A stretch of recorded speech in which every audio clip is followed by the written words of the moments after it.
अब अगर आप चिल्ड्रन न्यूज़ देखते हैं तो आपने न्यूज़ में एक चीज़ हमेशा नोटिस की होगी, वो है अर्थक्वेक। कहीं ना कहीं अर्थ में अर्थक्वेक आते ही रहते हैं। अब हम समझते हैं कि ये वॉल्केनोस क्या होती हैं। अब हम सबको पता है कि अर्थ के अंदर बहुत ज़्यादा हीट है, ठीक है। टेम्परेचर जो हैं वो 3, 4, 5,000 डिग्री सेल्सियस तक है अर्थ के अंदर।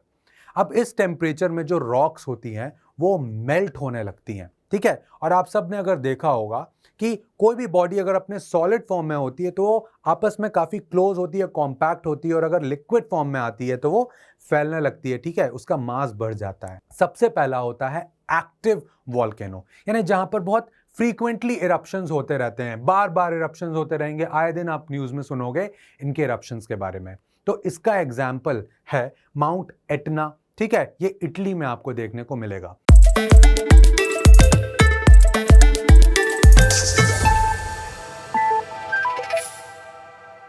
Hello children, I hope you all are doing well.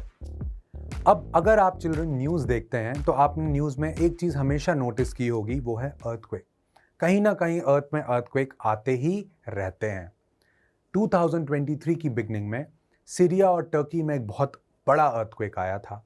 Japan से हमें अर्थक्वेक की खबर कभी ना कभी सुनने को मिल ही जाती है, और नॉर्थ इंडिया में भी दिल्ली एनसीआर के रीजन में भी अर्थक्वेक की खबर कोई नई बात नहीं है। तो आज की क्लास में हम समझेंगे कि अर्थक्वेक होते क्या हैं और ये क्रिएट कैसे होते हैं। अगर आप देखो, एक नॉर्मल सा ये शहर है, अर्थक्वेक में जो सबसे कॉमन फिनोमिना है वो मूवमेंट है। तो ये शहर हिलने लगेगा, और इसकी पूरी की पूरी कहानी छुपी हुई है अर्थ के अंदर। तो हम सबको पता होना चाहिए कि हमारी जो अर्थ है वो बहुत सारे टेक्टोनिक प्लेट से मिलकर बनी हुई है। इससे अगर आप इमेजिन करना चाहो तो एक ऑरेंज को इमेजिन कर सकते हो। हम सब ने एक ऑरेंज हमेशा खाया है। अब इस ऑरेंज को आप देखो तो इसमें बहुत सारी वेजेस इसे मिलकर बनाती हैं। जब हमें ऑरेंज खाना होता है, किसी एक वेज को हम बाहर निकालते हैं और ऑरेंज को एंजॉय करते हैं। बिल्कुल वैसे ही हमारी अर्थ भी बहुत सारी टेक्टोनिक प्लेट से मिलकर बनी हुई है। लेकिन ये जो टेक्टोनिक प्लेट्स हैं आपस में अटैच्ड नहीं है। ये एक दूसरे के तरफ भी कई बार मूव करती हैं, एक दूसरे से थोड़ा डिफरेंस में भी मूव करती है, यानी पीछे भी जाती हैं, और फ्रिक्शन भी क्रिएट होता है इनके बीच में। और इसी मूवमेंट की वजह से अर्थ की सरफेस में अर्थक्वेक आते हैं। तो अर्थक्वेक की सबसे पहले हमें डेफिनेशन समझनी होगी। So the sudden movement vibration inside the earth's crust caused by internal forces of earth, ये होता है अर्थक्वेक, ठीक है। They may also occur at the time of a volcanic eruption. तो ये वॉल्केनिक इरप्शन से भी कई बार आते हैं। अब जहां पर भी अर्थ की सरफेस के अंदर अर्थक्वेक आया है, उस पॉइंट को कहा जाता है फोकस, ठीक है। यानी जो मूवमेंट अर्थक्वेक में होता है वो जिस पॉइंट से हो रहा है उसे हम बोलेंगे focus. So the point where the earthquake originates inside earth is called the focus. Earthquake vibration spread out in all direction from the focus. तो ये जो फोकस है चिल्ड्रन, यहां से जो वाइब्रेशन है वो हर डायरेक्शन में मूव होते हैं।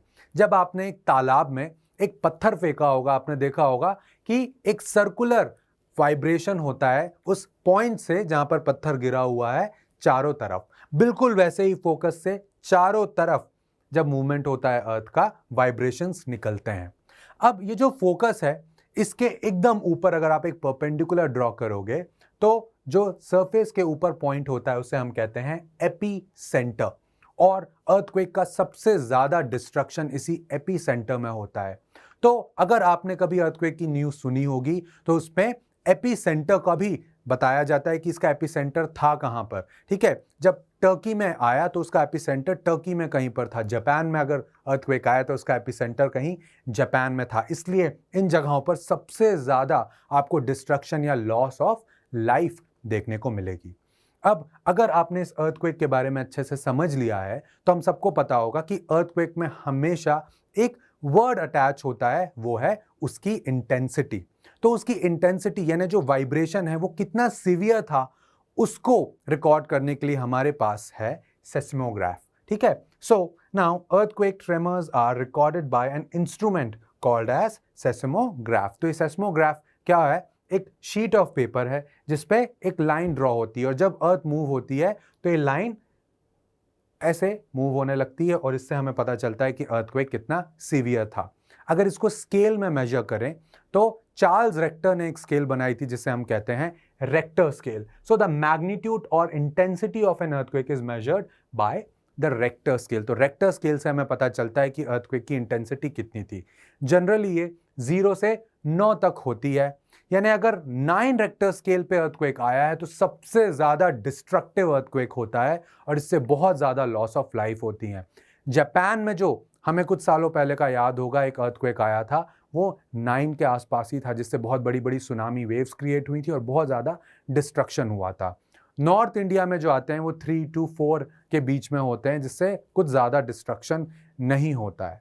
सो इससे हमें यह समझ में आता है कि अर्थक्वेक ऑफ मैग्नीट्यूड 7 और above are very destructive and cause by heavy damage to life and property. से बहुत ज़्यादा प्रॉपर्टी और लाइफ का डैमेज होता है.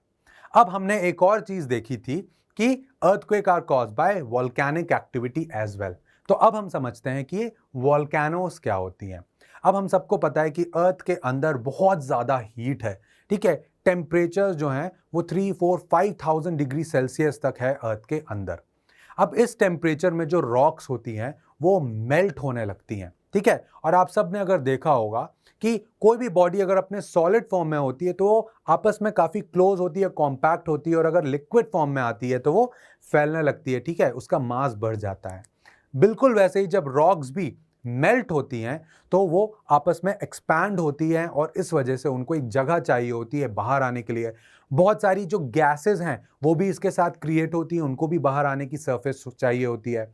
और जब यही जो मॉल्टन रॉक्स हैं बाहर आती हैं, एक डिस्ट्रक्शन के साथ बाहर आती हैं, तेजी से बाहर आती हैं, अर्थ में कोई भी उनको रास्ता दिखता है उस रास्ते को देखते हुए सरफेस तक वो पहुंचती हैं, और इसी एक्टिविटी को हम कहते हैं volcanic activity. So a volcano has an opening, ठीक है, is an opening in the earth's crust through which magma comes out to the surface. तो अर्थ की सरफेस में मैग्मा आता है. मैग्मा क्या है? मॉल्टन रॉक है. ठीक है, हमारी अर्थ रॉक से मिलकर बनी है, तो ये मॉल्टन रॉक को ही हम मैग्मा बोलते हैं. तो ये आपको समझ में आनी चाहिए वोल्केनो. तो जब क्या होता है, एक बहुत ही ज्यादा खतरनाक तरीके से अर्थ का मैग्मा बाहर आता है तो आसपास की जगहों पर थोड़े बहुत वाइब्रेशंस होते हैं जिसके कारण वहां पर अर्थक्वेक आ जाता है. तो this was about the volcano. अभी जो वोल्केनो होती है ये हजारों सालों तक किसी एक जगह से अगर लगातार बाहर आ रही है, तो जब ये बाहर आ रही है तो क्या हो रहा है कि इसका थोड़ा थोड़ा हिस्सा ठंडा भी हो रहा है अर्थ की सरफेस पे. ठीक है, जो लावा है वो ठंडी भी होती जाएगी लगातार, और इस वजह से जिस पॉइंट से वो बाहर निकल रही है वहां पर एक माउंटेन लाइक स्ट्रक्चर क्रिएट हो जाता है जिसे हम वोल्केनिक माउंटेन कहते हैं. ठीक है, so the passage through which the magma travels is called went. जिस रास्ते से वो बाहर आ रही है, ठीक है, अर्थ के अंदर से, उसे हम वेंट बोलेंगे, वोल्केनिक वेंट. तो ये साइड में भी हो सकते हैं, सेंटर में भी हो सकते हैं, ये मेन वेंट होता है. Now the magma that reaches out the earth surface is known as lava. तो जब अर्थ के अंदर होगा वो तो उसे हम मैग्मा बोलेंगे, अर्थ के बाहर आ जाएगा तब हम उसे लावा बुलाते हैं. और यही लावा यहाँ पर इकट्ठा होता जाएगा, ठीक है, सॉलिडिफाई होता जाएगा और इस माउंटेन की हाइट भी बढ़ती रहेगी. Now it in the course of time lava and other material like ash, साथ में ऐश बाहर आती है, सिंडर यानी कि जो जले हुए कोयले के टुकड़े होते हैं, बर्न कोल, वो बाहर आते हैं, एंड गैसेस, इसके साथ सल्फर डाइऑक्साइड, कार्बन डाइऑक्साइड, ठीक है, वाटर वेपर भी बाहर आती है. ये सारी चीजें वोल्केनो के बाहर आती हैं, accumulate around the opening and form a conical hill और अ माउंटेन. तो ये सारे इकट्ठा होते हैं, सॉलिडिफाई होते हैं और एक कोन शेप में माउंटेन बन जाता है जिसे हम वोल्केनिक माउंटेन कहते हैं. जब एक इनिशियल स्टेज में होता है वोल्केनो तो सरफेस के ऊपर से ही डायरेक्टली आपको लावा बाहर आता हुआ नजर आएगा. तब भी यहाँ पर एक कप शेप क्रिएट होता है, ठीक है, जिसे क्रेटर कहते हैं. So the top of the volcano has a cup shape और a funnel shape depression which is known as a crater. इसे हम क्रेटर कहते हैं. तो ये था वोल्केनो. अब वोल्केनो के भी अलग अलग टाइप्स आपको अर्थ में देखने को मिलेंगे. सबसे पहला होता है एक्टिव वोल्केनो, यानी जहां पर बहुत फ्रीक्वेंटली इरप्शंस होते रहते हैं, बार बार इरप्शंस होते रहेंगे, आए दिन आप न्यूज में सुनोगे इनके इरप्शंस के बारे में. तो इसका एग्जाम्पल है माउंट एटना, ठीक है, ये इटली में आपको देखने को मिलेगा. फिर है डोर्मेंट वोल्केनो, डोर्मेंट वोल्केनो मतलब जिसमें बहुत सालों में इरप्शन नहीं हुआ है लेकिन कभी भी इरप्शन हो सकता है, ठीक है। ये डोर्मेंट वोल्केनो। और फिर है एक्सटिंक्ट वोल्केनो, यानी यहाँ पर आपने बहुत साल हो गए इरप्शन देखे हुए, रिकॉर्ड किए हुए, कई 100 साल हो चुके हैं, तो ये हो जाएगा एक्सटिंक्ट वोल्केनो। तो जैसे कि मैंने आपको बताया, एक्टिव वोल्केनो में माउंट एटना जो कहाँ पर है, इटली में है, या माउंट स्ट्रोम्बोली ये भी इटली में है। डोर्मेंट वोल्केनो में आप सबने अगर जापानीज कार्टून्स देखे होंगे तो वहां पर आपने फूजी माउंटेन हमेशा देखा होगा, ठीक है। ट्रेन पास होती रहती है, बुलेट ट्रेन, और उसके बैकग्राउंड में एक फूजी माउंटेन होता है। तो बिल्कुल वही माउंटेन है जो कि जापान का एक बहुत फेमस डोर्मेंट वोल्केनो है, जिसे हम कहते हैं फूजियामा, ठीक है। और एक्सटिंक्ट वोल्केनो की बात करें तो माउंट कीनिया, ठीक है, अकांकागुआ, जो कि साउथ अमेरिका में है। और कीनिया कहां पर है, एक कंट्री भी है कीनिया, और अफ्रीका में आपको देखने को मिलेगा। वहीं अकांकागुआ आपको देखने को मिलेगा अर्जेंटीना में। तो ये थे 3 तरीके के वोल्केनो। आई होप इस क्लास में आपको अर्थक्वेक और वोल्केनो के बारे में बहुत अच्छे से इंफॉर्मेशन मिली होगी।